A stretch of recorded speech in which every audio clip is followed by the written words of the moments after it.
Hello, welcome to the Nerdbots podcast. This is the first episode. I'm Joshua. Hi, I'm Markus. And I am Phoenix. This is... Yeah, sorry, did you just want to say something? I just want to say for the listeners, we recorded an entire episode before this, and we pretty much discussed how shitty it was. And so we're starting again. It was so bad we have to start again. We're Guys, that I don't already know what you're started. That talking already. about. I don't know what you're already talking went about. off to a great start. This is the first time I have ever met any of you. Oh my god! What was your name? Marcus with a C? No, dude, it was Marqueef. His name was Marqueef. Okay. Oh, you punch! I beat you! That's from Daredevil Phoenix. I'm not sure if you've seen it. Yeah. No. You probably watched Too Hot to Handle, watched, Phoenix. I actually watched. Okay, I do. Okay, and it's a good show. All right. You know what? So do I. Just made me watch a season of it, and I kind of enjoyed it. I kind of enjoyed it because it's fun to laugh at people being stupid. It is fun to laugh at people being stupid, and that's why people are watching our podcast. Exactly. So, we are the Nerd Buds, and we're just a couple of goofballs. Yes, sir. Hang on. Are you saying we're some type of nerd bud squad? Are you saying that we're some type of Teenage Mutant Nerd Bud squad? Are you saying we're some kind of Avengers? Are For the listeners, he's walking up to the webcam that you can't see. Oh fuck! I forgot that you can't see. Shit. Well, that was pointless. Yeah, I forgot about that. Yeah, you're right. I am saying that we are the next Avengers team, the Nerd Bud Avengers. We are the Teenage Young Mutant Nerd Buds Avengers. Avengers squad. Yes, precisely. Yeah, this is gonna like be where a your head's mostly unstructured show. We're just gonna be us. We'll probably have a topic in hand. As of right now, we're just gonna take this first episode to introduce ourselves. Basically, just talk about how we came out of the nerd closet. Am I right, boys? Mm-hmm. Yeah, it was hard to come out of the nerd closet. Yeah. It's a very difficult time of my life. Yeah, it's a time of your life when you get absolutely no girls to want you, and you get bullied a little bit, and until people found out that it's actually kind of cool. Not really. I think that started to happen when Iron Man came out. I definitely feel like nowadays it is cool to be a nerd. Like nerd is the new thing. That is why I can't go outside and not get swarmed by women 24/7. Yeah, exactly. Yeah. We're drowning. I feel like the definition of nerd now is like someone who's passionate about something, rather than rather than somebody who wears taped glasses and gets their lunch money taken from them. Yeah, it's not like the guy with the glasses held together with tape who fucking I can't wait for physics class or anything like that. And it's weird to think about, like, had we have been born earlier, we probably would have experienced that. Like, for sure, thinking back on it, when I was in like high school and shit, no one really picked on me for that kind of thing. Like, I did get the occasional, like, oh, nice fucking Batman shirt, idiot. Like, that kind of thing. Like, I got that, like, once or twice. Oh, yeah. I got that all the time. Oh, yeah. Yeah, because, like, there are still idiots that exist, but it's so popular now. Like, name one person who hasn't seen a single movie from the MCU. Like, you just can't. Yeah. It's just everyone's seen them. Everyone, for the most part, a lot of people are very big fans of it.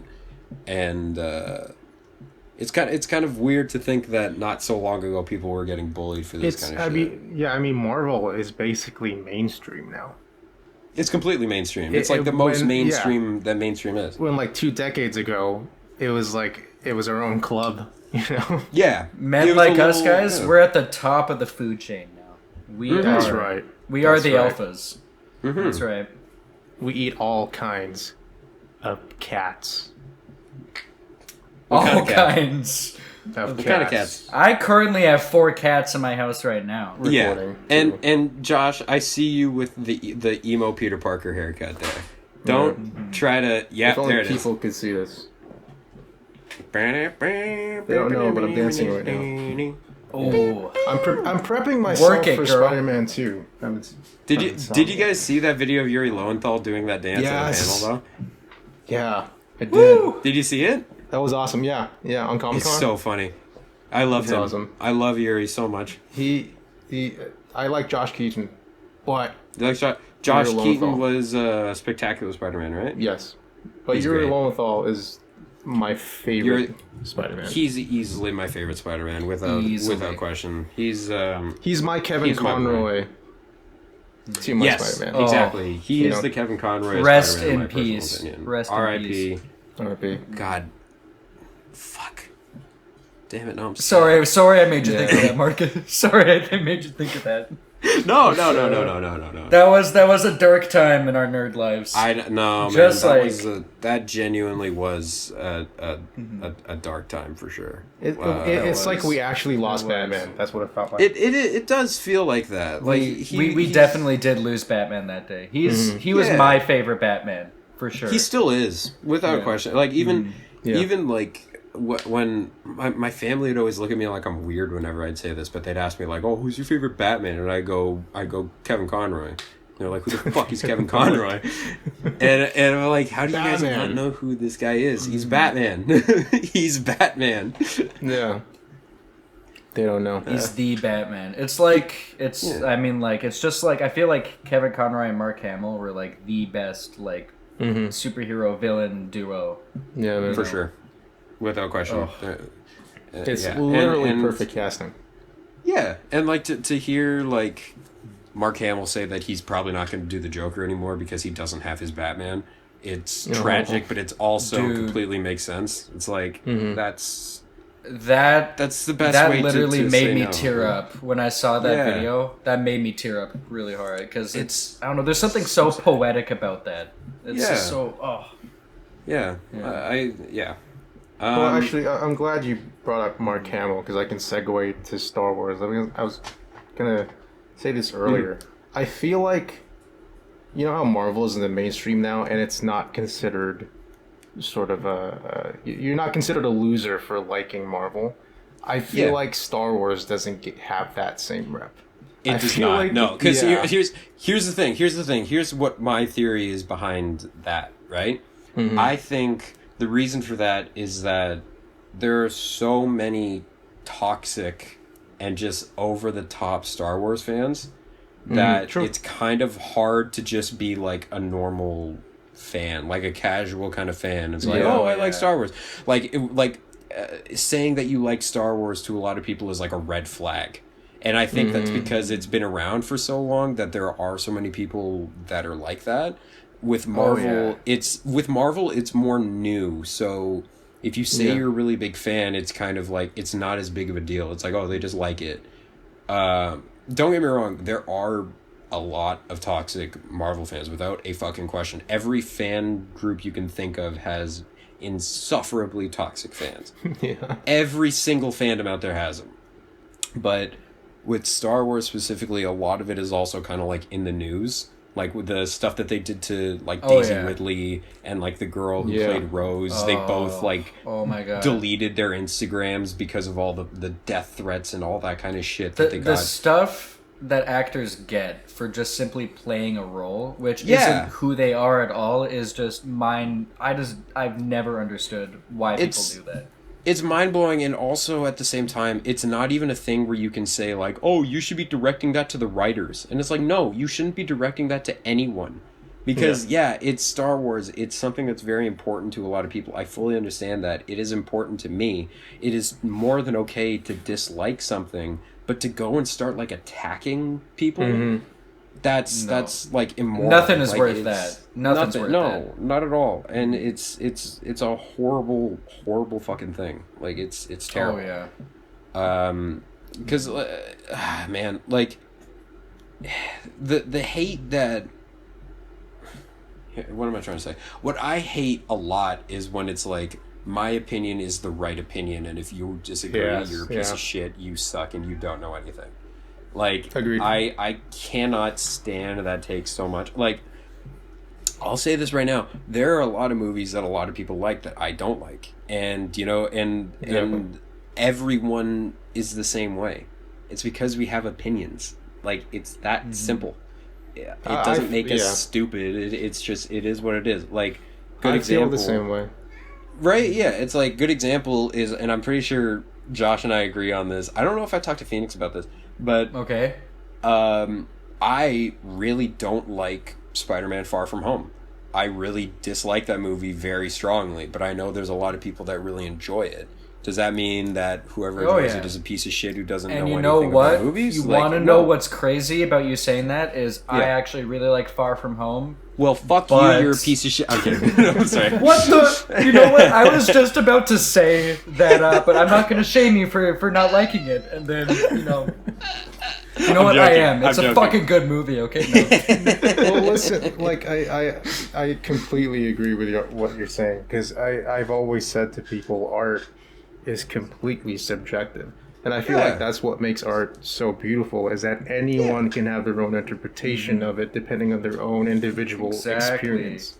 Like Rise of Skywalker is the best Star Wars movie ever made, and that's... Oh, now you're pushing buttons, Phoenix. And that's why, for me, it's like, I hate rating movies now. I just don't like doing it, because it's such a... It's such a strict and technical way to look at film. Yeah. Rather than trying to have an emotional connection to something, everyone's looking at it as like, oh, what's bad? What's bad? What's bad about this? What can I say that's bad about this? You know what I mean? It's like and it's also a thing where it's like you're taking sometimes years of work on just one movie and you're boiling it down to a number. A singular number, and it's just, this is what I think of this one thing. Yeah. And there's also... And I'll admit, I sometimes, fall victim to this, where it's like, especially because I watch a lot of like YouTube reviews on YouTube and stuff. Yeah. A lot of the time, especially when I was younger, I was terrible at this. Now I'm a lot better at it, but there are still times where I'm like, whatever. But you kind of don't even listen to what the review is saying, what the positives or the negatives are. You just focus on what is their rating at the end of it. Like, and that's not a good way to go about it. Like especially with film and just art in general, it's such a complex thing where there's so many different aspects to it, and they're like, we'll use film for example, because obviously that's what we all studied. There's sound, camera, writing, directing, all that shit. To just take all of that and go, 5. It was fine. It's like, I don't know about that. Yeah. It's such an oversimplification of the movie, and it doesn't cover all aspects of all the work that went into it. It's just like, it feels like you're discrediting a lot of what went into it, right? For sure. Some context for the viewers that don't actually know us. So we all met in college studying film, and so we all have a very specific perspective on how we view film. And I think all three of us have been on set, and we know how hard it is to make a film. There's so much procedures that go through making a film, and we all understand how many decisions actually go into making a film. And sometimes it's not even the filmmaker's fault. Sometimes the studios get in the way, and a lot of people don't put that into consideration. And having, again, going back to what we were talking about, like having to point a finger at a single person and attacking them for it. You know what I mean? Like there's so many things at play that you don't get to see in the final product. Exactly. You just see the actors and what they're contributing to the film, and a lot of people just go solely based off of that and completely forget that there's hundreds of people that literally put day after day they worked on this, and they're just doing their jobs. They're doing their job. They're the end of the day they just want to get paid. It's but I think it's even more than that. It's they want to they want to share a story. They want to tell a story. And just because you don't particularly like that story doesn't mean that you have any kind of right to bitch at them about it. You know, like, again, if you don't like something, that's totally fine. That's completely understandable.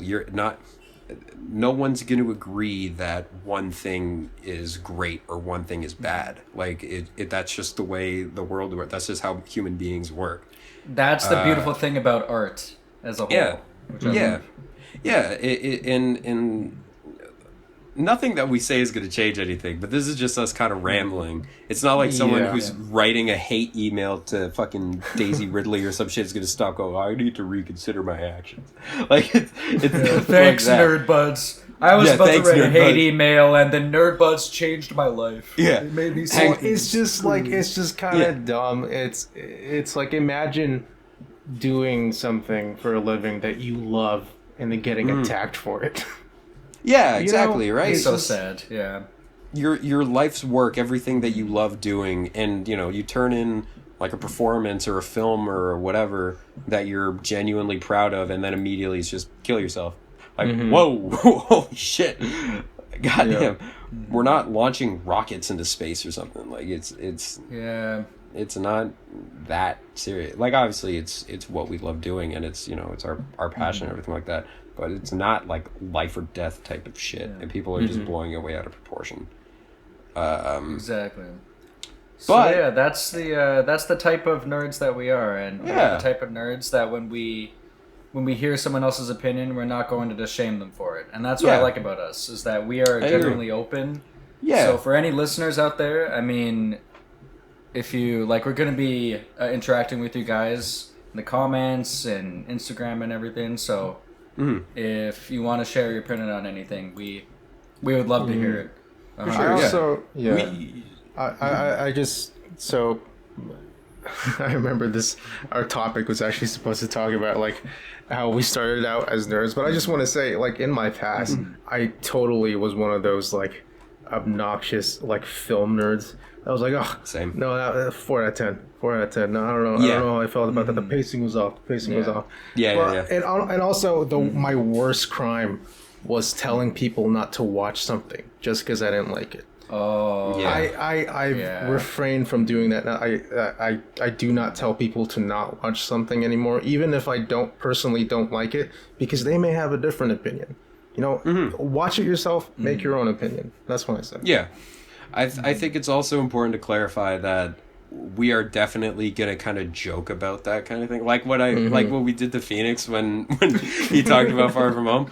I think it's fine to joke about it, right? Like 100%. Oh yeah, right. I love doing that kind of stuff. Yeah, exactly. I do it all the time, and but there's a difference between joking about it and being genuinely serious. Like, it's a completely different thing, and that's definitely, I think, something that we're going to joke about on the podcast, like, without a question.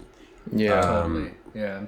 Because there are definitely some movies where, you know, I absolutely hate, and there are some people that like it, and my initial reaction is just fuck you, like, and I'm joking about it, but it's also like, I don't know how to describe it, but you fucking listen to me, Marcus, okay? Far From Home is a good movie, okay? Oh, yeah? You hear me? I bet you like Eternals, Phoenix. I bet you like Eternals. You seem like the type. You bet I fucking do. I totally do. Whoa, that was... Wait, are we talking about Michael Bay's Turtles? No, I said Eternals. Oh, Eternals! I thought you were talking about the Turtles. No, Eternals. not the... Oh, fuck. I didn't watch that shit, man. No. Phoenix, or sorry, Josh. I love how we just talked about having... guilty there. You got something to say. I loved how we just talked about having, like, like, opinions based off of watching stuff, and I just dismissed Eternals. I haven't even seen it. Here's my take. I'd rather watch Eternals than Love and Thunder. Really? Okay. Yeah. Okay. I told Phoenix about this. Well, I think it's the way that I watched it, because I watched all of Thor's movies leading up to this, and where he ended up in Endgame is completely different from where he starts in Love and Thunder. That's very fair. I'll admit I've only seen Love and Thunder once. Mm-hmm. I remember enjoying it. I thought I didn't think it was like fantastic or anything like that, but and full disclosure, it could just be because I'm a simp for Taika Waititi. My vision could have been completely totally clouded why by I liked the movie. That's totally right. It's like it could easily just be that, but I remember I enjoyed it. Like, but I do fully agree. It's like Thor's character in that whole movie is pretty fucked. Like, I agree with you. Yeah, the one thing I will say is I also liked the movie a lot, but the one thing I will agree with Josh's point is Thor was played a bit like he was too dumb in that movie. He was too dumb. He's taking steps back. Like he's reverting back, and it's it feels like he hasn't like learned anything from the past like 3 films he was in. It's that, and it's also like it's another thing where it's like, why was the movie made? You know, like I didn't feel a need for it to happen. Like it was like I was fully expecting Thor to die in Endgame. Like, I thought that it would have been just the direction that they were going, killing off the big 3 Avengers in Endgame would have, like, worked, right? Or even the big 6, killing all 6 of the original Avengers, because their stories are kind of wrapped up. Like, but when... And I love Thor, don't get me wrong, but when I saw, like, he made it, it was very clear that it's like, they want to make more Thor movies. They want to profit off Thor a little bit more because people like Thor. Well, because Ragnarok did so fucking well, and people loved Thor. But yeah, I do agree. I do think they kind of took it in the wrong direction. I will say, for the first time, Jane Foster has a character. She's actually... I actually quite liked her in Love and Thunder. I thought she was pretty cool. I really like her look. I agree. I like her. Yeah, I like her as Thor. I wish they did more with her. My main issue with Love and Thunder. Yeah, my main issue with Love and Thunder is the runtime. It is way too short, and you can tell that they axed the shit out of it. Like, you can tell there was so much that was originally in the movie that they cut for time. That's 100%. The thing that bothers me the most, where it's why is he called Gore the God Butcher, but we see him kill like 2 gods? It's great. Like, it's great you just mentioned him, because I felt that way with Gore, where I felt like there was so much that they filmed with him, and then we didn't get to see it because it just seemed like there was so much that we were missing from his character, and that's one. Yeah. Like, Christian Bale is like one of my favorite actors, so having seen him in Marvel, and like that whole sequence and like the whole like black and white, that whole black and white sequence on the moon was like fantastic. I actually really loved I loved what he brought to the movie, and it really did feel like they cut most of what they shot of him out. Yeah, like I think, and he's also just not really given a whole lot to work with too, but he's still able to make something.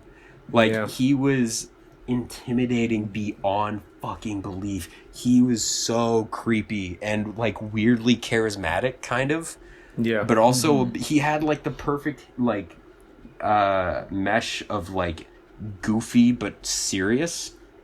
Because there's even the scene that what you're talking about, the black and white sequence, which I think is great, just especially visually.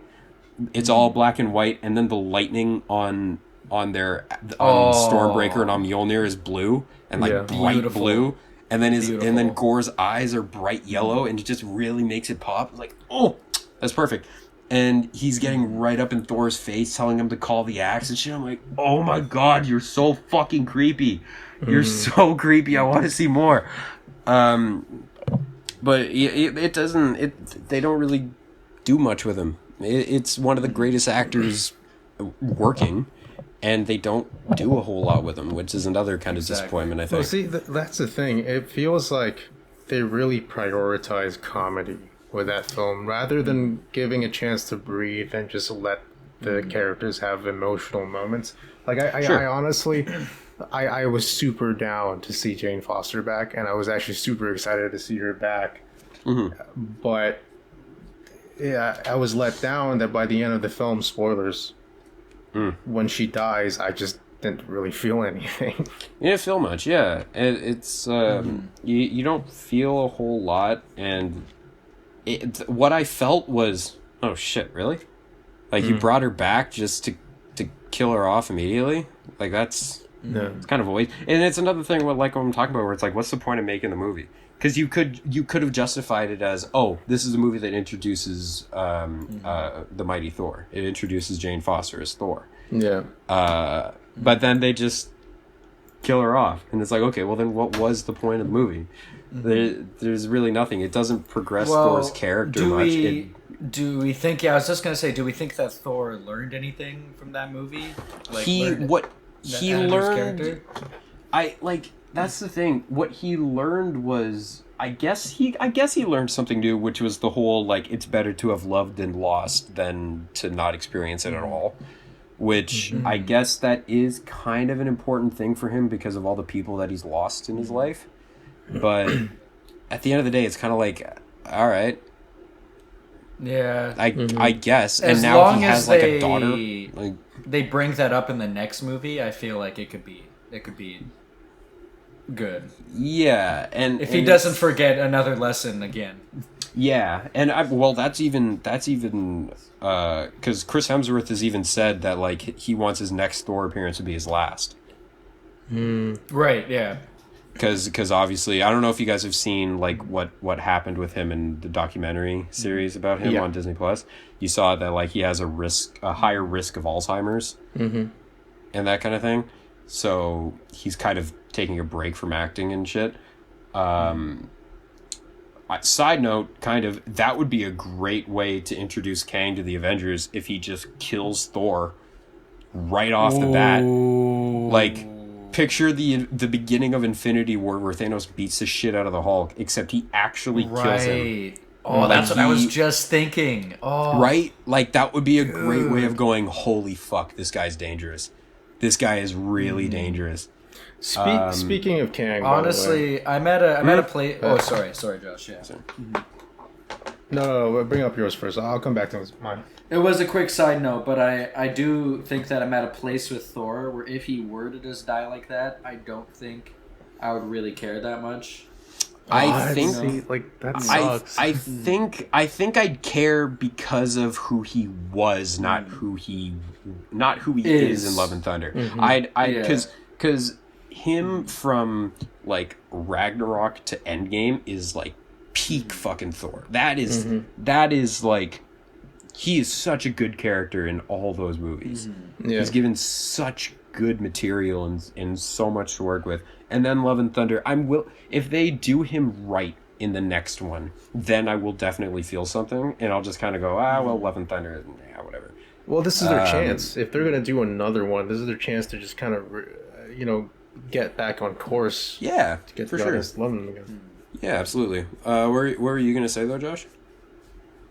We brought up Kang. Speaking of Kang being like a big threat, I felt like, spoilers for Quantumania, Ant-Man and the Wasp, I feel like killing him in that movie just kind of made him seem a lot weaker than I expected. I fully agree with you, and I was just about to say that. Yeah. I think that is a horrible, horrible decision that they made. Because then they tease at the end like, oh, but there's a bunch of variants of Kang. But it's like, yeah, that's a variant of him, but it's not Kang. It's not the guy. Yeah. You know what I mean? I hate it. I hate it so much where it's kind of like the same thing that they did in Endgame, where they kill Thanos off at the beginning and then Thanos just shows up. Like, we don't get that same connection that we do with the original Thanos, because the new one from the past is one who hasn't done all the shit that the main Thanos had done. So when he gets killed, it's not as satisfying either time we see Thanos die in that movie. And I feel like it's going to be the same thing with Kang, where it's like, why can't we just set up one guy to be... And I know Quantumania kind of leaves it as like, is he dead? Is he not dead? Because Scott Lang is even like, we killed him, right? Yeah, we killed him. But did we kill him? So I feel like that's maybe them going, maybe he is still alive. But even then, it's like, he got beaten by Ant-Man. You got beaten by Ant-Man. Like, if you want to... Imagine if Spider-Man Homecoming came out and Thanos was the big villain and they killed Thanos in that movie. Yeah, or even if Vulture was the big villain of Avengers 3. You know? It's like, yeah, we've already seen him go down. Like, sure, you can make up some reason of, like, that'll actually... You know what? That could be a thing that they could do where it's like, sure, Ant-Man beat him in Quantumania, but he, like, trained like a madman, and he's just insanely strong, and he shows up, he wastes Thor, Ant-Man, and the Wasp. Exactly. That would be a great way to redeem that. It would be a great way to redeem the fact that he was totally just beaten by Ant-Man. that would be great. Like, that would be a good thing to do. And I even think it would have been better if they just did it in Quantumania. If he kills Ant-Man at the end. Because it's like, holy shit. He fucking killed, because they set it up like that too. Like, I really hate Quantumania. I think honestly it is the worst MCU movie of all of them.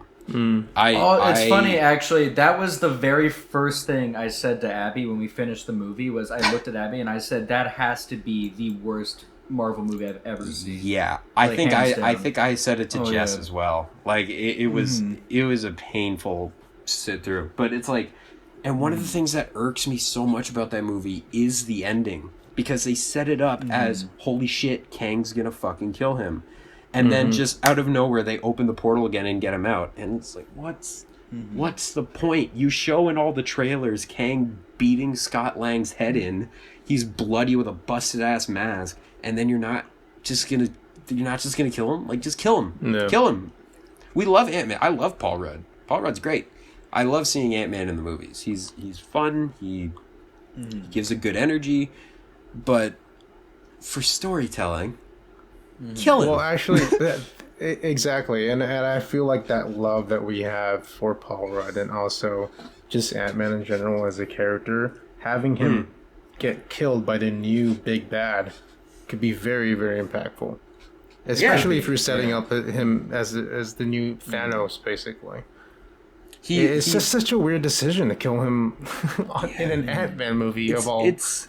Yeah, and it's like, because, I totally see what you're saying. It's a thing where it's like, this guy killed the guy who was so fun and energetic. Like, he sucked the life out of everyone. He did that. Like, this is the guy. You need to look out for his ass. And it's a thing where it's like, it almost feels like they nerfed him too. Like, he can wipe out an entire, like, horde of people just by screaming and shooting lasers, but he can't fight Scott Lang. He can't go hand to hand with the guy who doesn't know that much martial arts. Like, I like how this has become an Ant-Man and the Wasp Quantumania review. Sure, why not? It has turned into that. Yeah. Did we want to go into our past? We could. I mean, we've only been through this 30 minutes from now. Hopefully, people are still listening. Yeah. But, sure, why not? Let's hear people's origin story here. Who would like to go first? Oh wow, we said it. Oh wow! Look at us! God. You guys are so cute. To people that are listening, I'm fully blushing right now. Oh my god!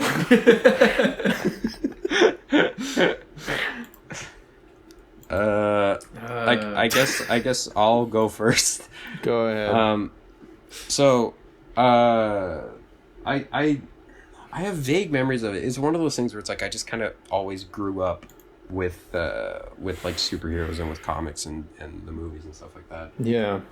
But the one thing I know for a fact is, so when I was in like elementary school and I was like really young, my mama, my grandmother on my dad's side, she would always pick me up from school most days and take me back to her house, and then my dad would finish work and he'd come and get me after.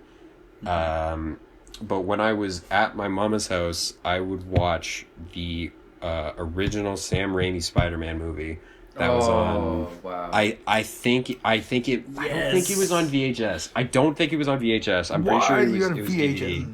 Yeah, right. I think it was on DVD, And I would watch that thing, I think, it's close to every single day. I'd watch it so much. To the point that, like, I knew the cues to, like...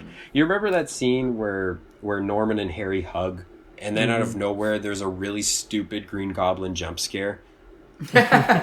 You remember that? Yeah, When I was a kid, I was obviously very scared of that. So, on cue, like clockwork, every time I'd get up, walk around the corner, hide behind the kitchen. When I heard the sound go off, I knew I was good to go back. Like, I knew the movie super Marcus, fucking well. That is so cute. Oh my God. Right? And I've had that since I was like 7. That's the poster. No shit, I haven't even seen Spider-Man. That. Yeah, wow. That's the first Spider-Man movie. That's the poster of him crawling up the wall.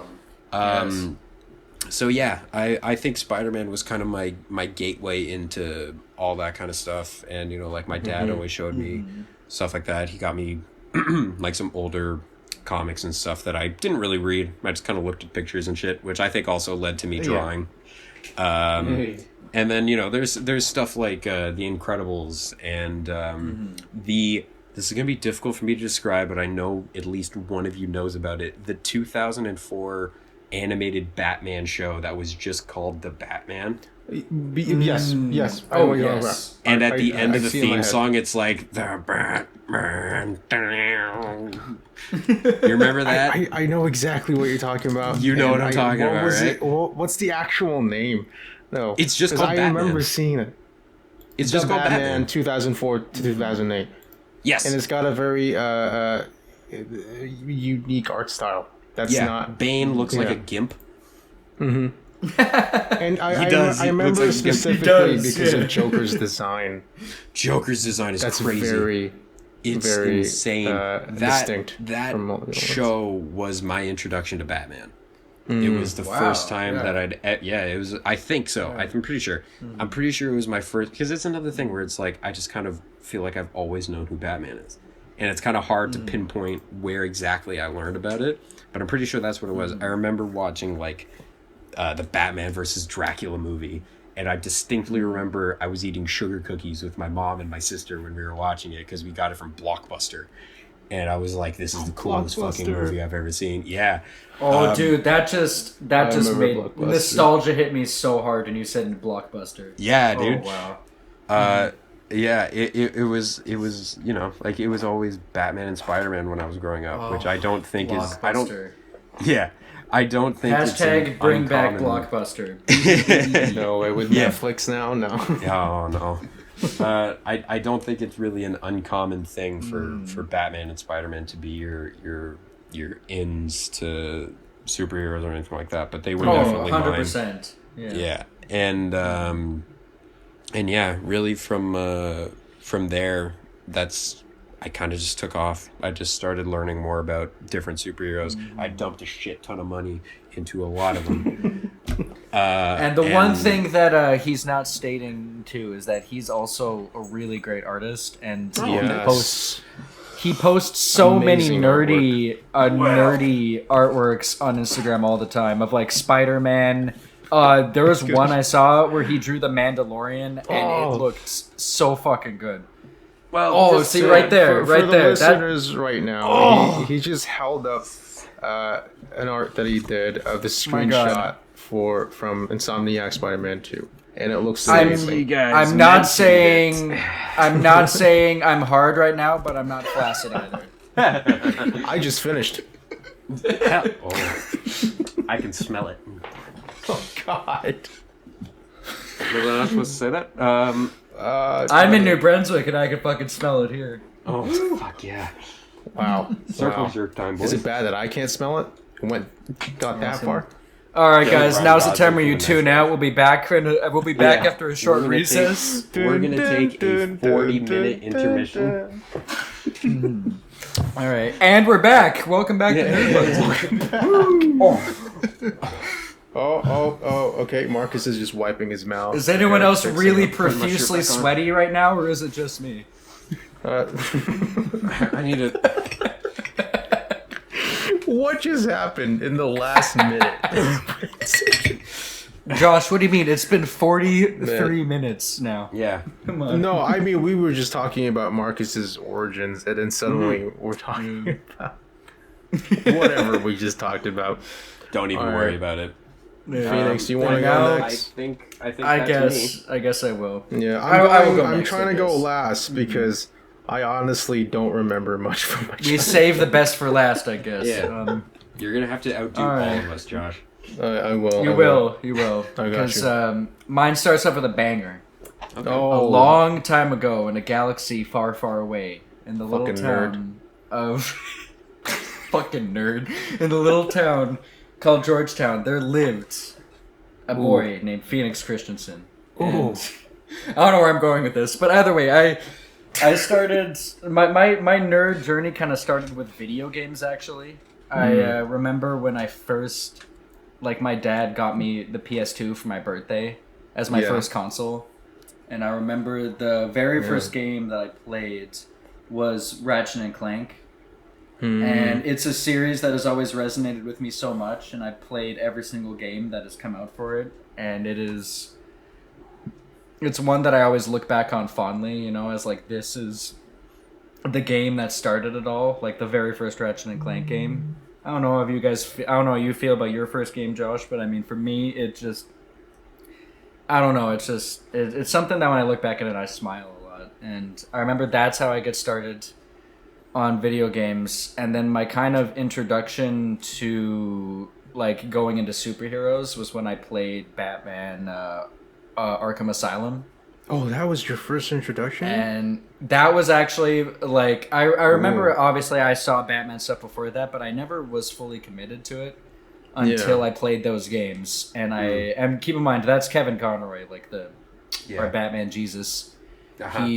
He was voicing Batman, and Mark Hamill was voicing Joker. So I had the best two of those characters right there as I was playing it. And I remember that is what made me really into Batman, because I was fighting a bunch of his rogues gallery, and I really felt like a superhero when I was playing those games. And that's what got me going into comic books, and I read a whole bunch of Batman comic books and stuff. And so that's on the video game side of things. Now that kind of transitioned me into being more of like a comic book nerd and starting to collect Batman stuff. But I remember when on the movie side of things, I feel like I watched Star Wars before Lord of the Rings. But honestly, I can't really remember the first time I watched Star Wars, because I remember Lord of the Rings was such a profound moment in my life when I watched it for the first time. Because I remember my dad sat me down and said, I'm going to show you, these movies. And I think I was like 10 or something. I'm going to show you the best movies ever made. What was great about these movies is they inspired me so much that's what got me into writing in the first place. I remember I would watch these movies, and then after I would be done, like with the first movie, like I would have so many ideas running through my head of like stuff I wanted to do. Like, I want to create something like this. Yeah. And that got me into the idea of possibly creating, writing stories, and probably is what ended me up in film school in the first place, because that's what kickstarted it all. And that's kind of why I love Lord of the Rings so much. And I remember watching them with my dad, and my dad, he didn't want to sit through all of them, so he would watch we had the CD collection where it was like one movie was 2 different discs. So it'd be like an hour and a half of the first movie, then an hour and a half of this. And he would always stop after the first disc and be like, okay, you know what, we'll watch it tomorrow. And I remember I would beg him. I would literally beg him. Like, no, please. I need to see, like, is Gandalf actually dead? Is he actually dead? I need to see if he's alive. Like, come on. And it was just I love those movies so much. And then I remember, so that's why those movies in particular are so profound with me and why I love them a lot. And then, another thing, I watched Star Wars, and I watched a whole Harry Potter and all that fun stuff. And my dad's always been a movies guy, and that's why you bringing up Blockbuster really resonated with me, because every day me and my dad, I'm not kidding, every day me and my dad went to Blockbuster, and we rented a movie, and we watched it together. Because back then it was just me and my dad. I'm gonna get a little deep here, but I didn't have a lot of friends growing up, and I remember watching those movies with my dad was like, he was like the only best friend I really had at the time. So sitting down and watching these superhero movies and like Lord of the Rings and Star Wars and Harry Potter with my dad was like some of the happiest memories that I had, along with me playing games with him. And I think maybe that is how I got so solidified as a nerd, because those are just the best memories, you know. Man, yeah, and yeah. That's how I grew up and became you know, the goofball loving nerd dude that we all know. Well, I'm gonna clap for that. Christensen. It's me. Thank you. That was beautiful. I feel bad. We should have given Marcus a standing ovation. Let's hear it from Marcus. No, he's good. He's fine. Let's all applaud each other. Let's go. That was beautiful. Man, that's awesome. I love that so much. I also your turn. I didn't want to interrupt Phoenix when he mentioned Lord of the Rings. I just want to say I got to watch Lord of the Rings when it was all out on Blu-ray or like DVD. So I didn't have to fucking wait, I don't know, a year or two to watch like the two towers right after the Fellowship of the Ring. Like, I don't know how people waited that long. Like, I just have all the 3 movies right at home and I can just watch it anytime I want. But back then, like, my dad had to like go into theaters and have to like, oh wait, that's it for Fellowship of the Ring. What happens next? But my turn. We're gonna go way back, boys. We're gonna go way back. Oh, is that a mic you have there? Yeah, I got a mic, bro. I got a. He thrown it. We're gonna go way back, boys. Once upon a time, there was a great dinosaur, the T-Rex. And he ate all the little other dinosaurs. Alright.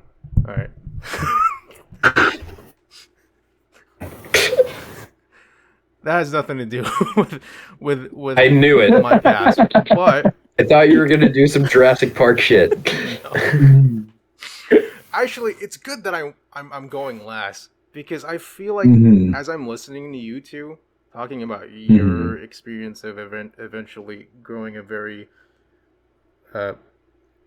huge love for just nerd shit in general, I feel like my experience is kind of a mixture of both of your guys.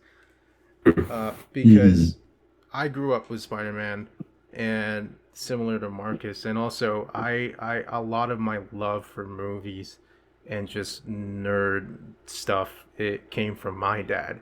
And also my earliest memory of anything related to Spider-Man other than Raimi Spider-Man films, there's a game called Marvel vs. Capcom, and I think it's Marvel vs. Capcom 2, and that I've looked it up, and I think it's a PS2 game, and I'm pretty sure I've never actually physically touched a PS2 before, but I was in the Philippines and I got to play a PS2 game on a PC, so I'm pretty sure my cousins had like an emulator on their PC to play the game. And so that's how I got to play the game, and that's how I think that's how I found out about Spider-Man, because Spider-Man is in the game, Wolverine is in the game, Iron Man is in the game, and this was way before the first Iron Man came out.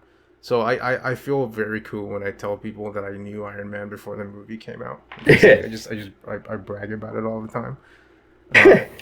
But my dad showed me all the movies that he loved, and he did the same thing with Lord of the Rings. And I think, I'm not sure, but I think the first movie I ever saw in theaters.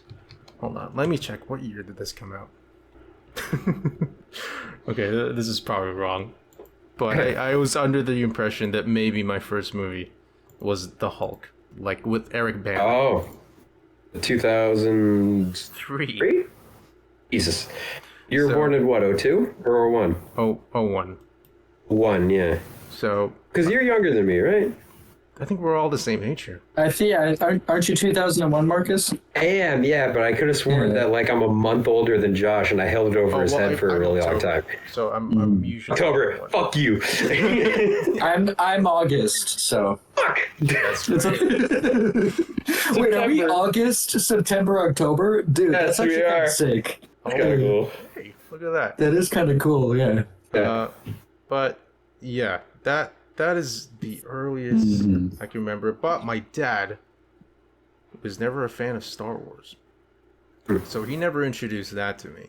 And I was pretty late in the game. I was in middle school when I first watched Star Wars, and I was really confused how Episode 1 looked more advanced than Episode 4. And I was like, what's going on over here? Why are the effects more advanced in Episode 1? Until I got older, I was like, oh, I see what they did. That's weird. I didn't connect to Star Wars. Actually, this is funny. I didn't connect to Star Wars until I was in college. So Really? Yeah, like I watched. I actually didn't know that at all. Yeah, I liked it, but I wasn't like connected to it like I was with like Spider-Man or Lord of the Rings. But it wasn't. It was like COVID days, because we went to all three of us went to college during COVID, and we were all quarantined, and we had a lot of hybrid classes, but a lot of them were remote classes, and so I was at home most of the time, not really having any,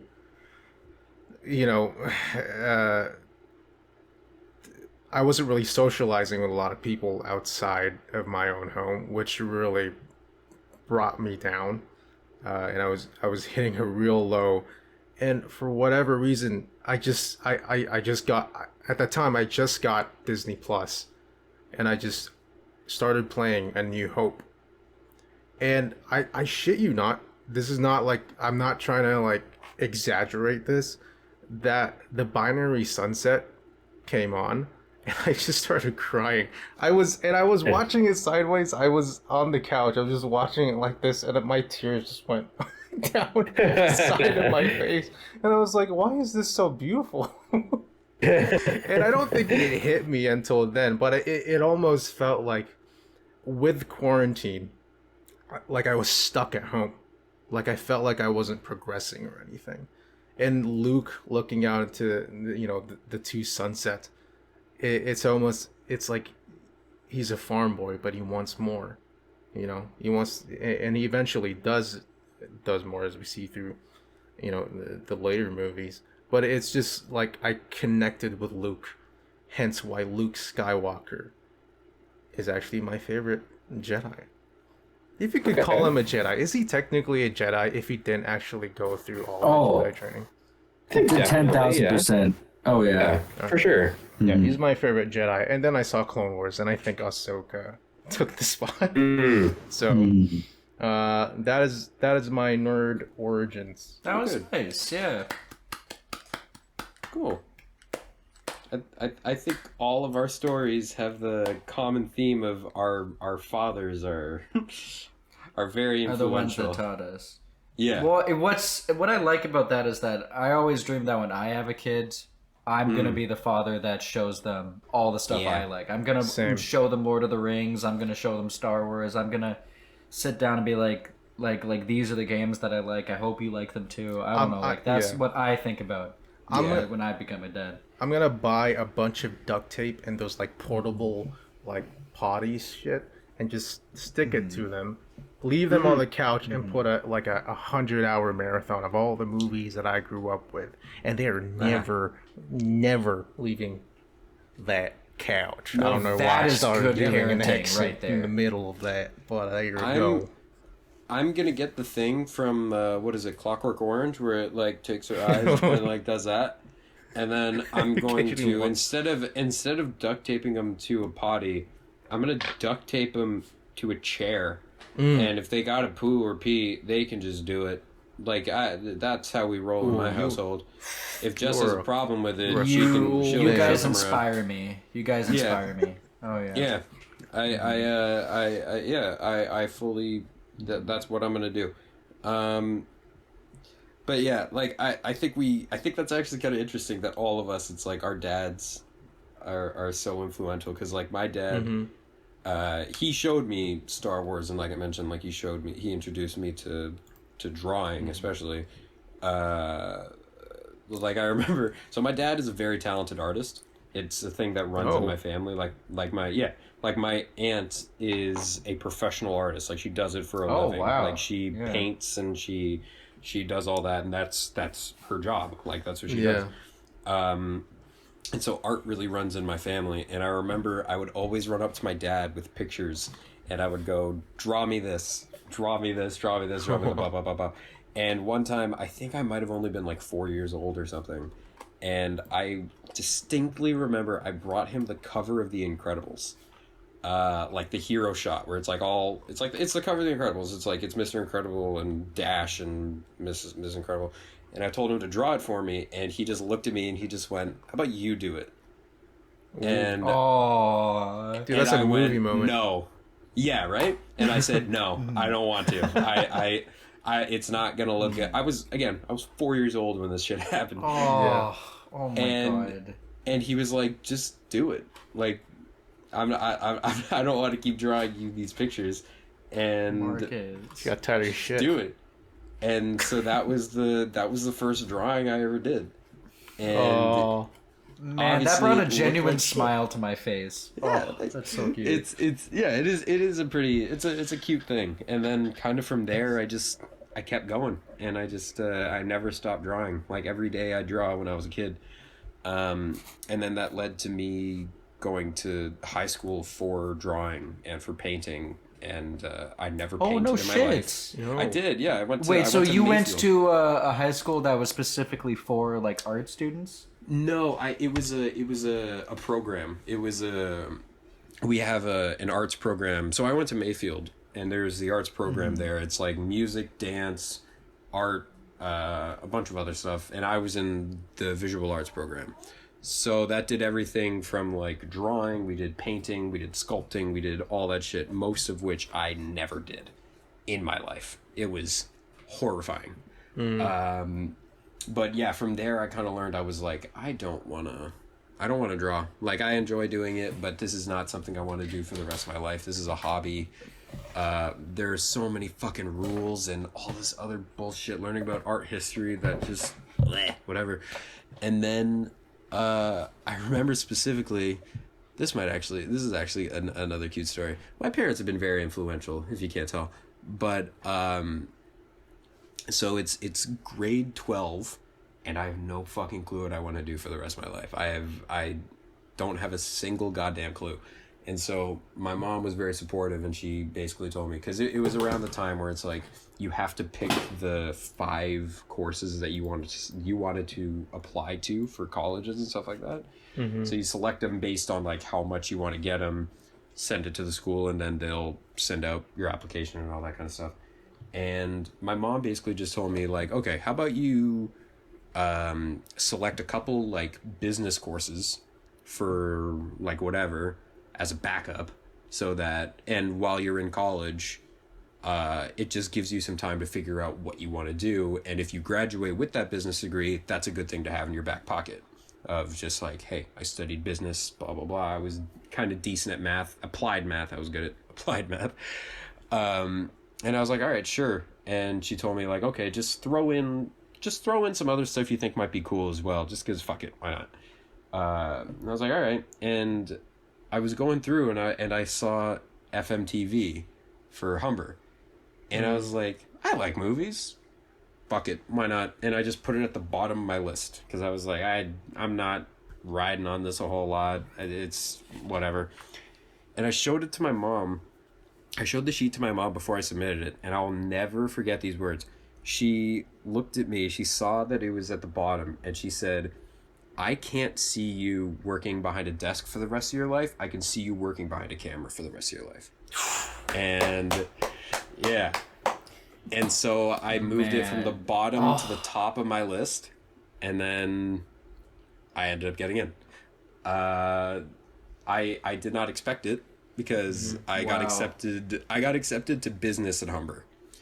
And I'd already accepted that. I accepted the application because I was like, I'm not gonna fucking make it into film. Are you fucking kidding me? That was a fluke. That was a whatever. And then I get an email. You've been accepted to FMTV. And I ran into my mom's room and I was like, that's funny. She was like, are you gonna do it? And I went, no. She's like, I think you probably should because it's something that you enjoy and and everything. And I was like, well, fuck it. Like, why not? And if I don't like it, I'll drop out. Sure. And then the rest is history.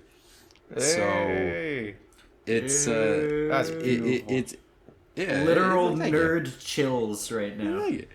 It's a nice story. I like talking about that kind of stuff. But yeah, my parents have been very influential, especially when it comes to like me being a nerd. And as you guys have seen, I have a large collection of action figures. Literal hundreds of action figures, I swear. A lot. And I've never stopped collecting them, right? Because everyone has toys when they're like kids and like little babies and stuff. Everyone gets them. For me, it was I just kept going and I didn't see a reason to stop. I just always enjoyed them. Yeah. And I remember specifically towards like the end of elementary school and like all throughout high school, I got really self-conscious about it. Yeah. I was like, am I weird? Like, what? Why am I still collecting that? Like, am I a nerd? Like, am I whatever? And my mom just told me, she was like, if it makes you happy, do it. End of story. And hell yeah. And so then I just didn't stop, basically. Wait, I back up a second. Are you saying, Marcus, that you are a nerd?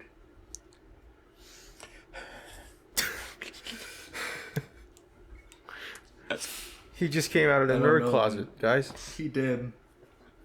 Oh my god. That was so beautiful. You know what? I'm coming out too. So I'm a nerd. Oh my god, Josh! Oh my god. Are you? Phoenix? Phoenix? Are you? You know what? Are you a nerd too? Fuck it, yeah, I'm a nerd too, guys. For the listeners out there, I just took off my glasses so I could cry. For the listeners out there, I thought I was the only one. I thought I was the only one. I thought I was a normal person, but now I'm a nerd. You know what? Nerd is the new normal. Screw those guys. If you ain't a nerd, you're boring. You're a dirt. If you ain't a nerd, you ain't a bud. And that's a great line to end this podcast on. That's so right. Thank you guys all so much for watching. You also got a taste at our acting abilities. And that is why we work behind the camera. And that is why we work behind the camera, except for Josh. He's an actor, and you can see why, because he's very good at acting. I thought I wanted to check on him for a quick second there. Yeah, glad you're okay, man. Kind of bought it. Yes. I'm just waiting for my Oscar to come to my house. So. No, I shipped it. Don't worry. Okay, thank you. Yeah, I got you. FedEx. Just so you know, the Oscar does have like a massive wiener on it. Like he's hung. Even better. Yeah. See, I knew I liked you. But yeah, I think that's actually a perfect spot to end this. We're just over the hour mark here. Yeah, I love it. That was fun, guys. Well, that was very fun. But that was fun. To I everyone, like this one a lot. Yeah. Yeah. I say this one because again we recorded another one before this. I don't know what you're talking about. We have never recorded before. Oh yeah, no. This is this. We did spend an hour. Shit! Fuck me. Yeah, I forgot we didn't to spend do an hour and hang they on. completely shit on it. But yeah. hang on, guys. Hang on. Yeah. Oh jeez. Do we have to carry this with Marcus now? Okay, hang on. So, all right. Okay, good. Oh shit! God, I wish the listeners could see this right now. I'm gonna need you to look right here. So, we never recorded another video. This is the first time we've ever recorded.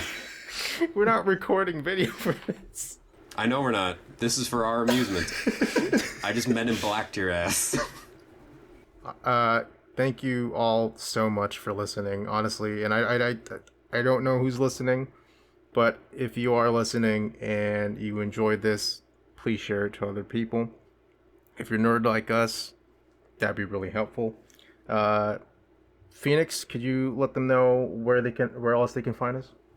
Of course, yes. Our podcast is available not just on Spotify, but also on YouTube, SoundCloud, Apple Music, Google Podcasts, and various other platforms that I will be finding out. That's right. And we also have our own YouTube channel called Nerd Buds as well.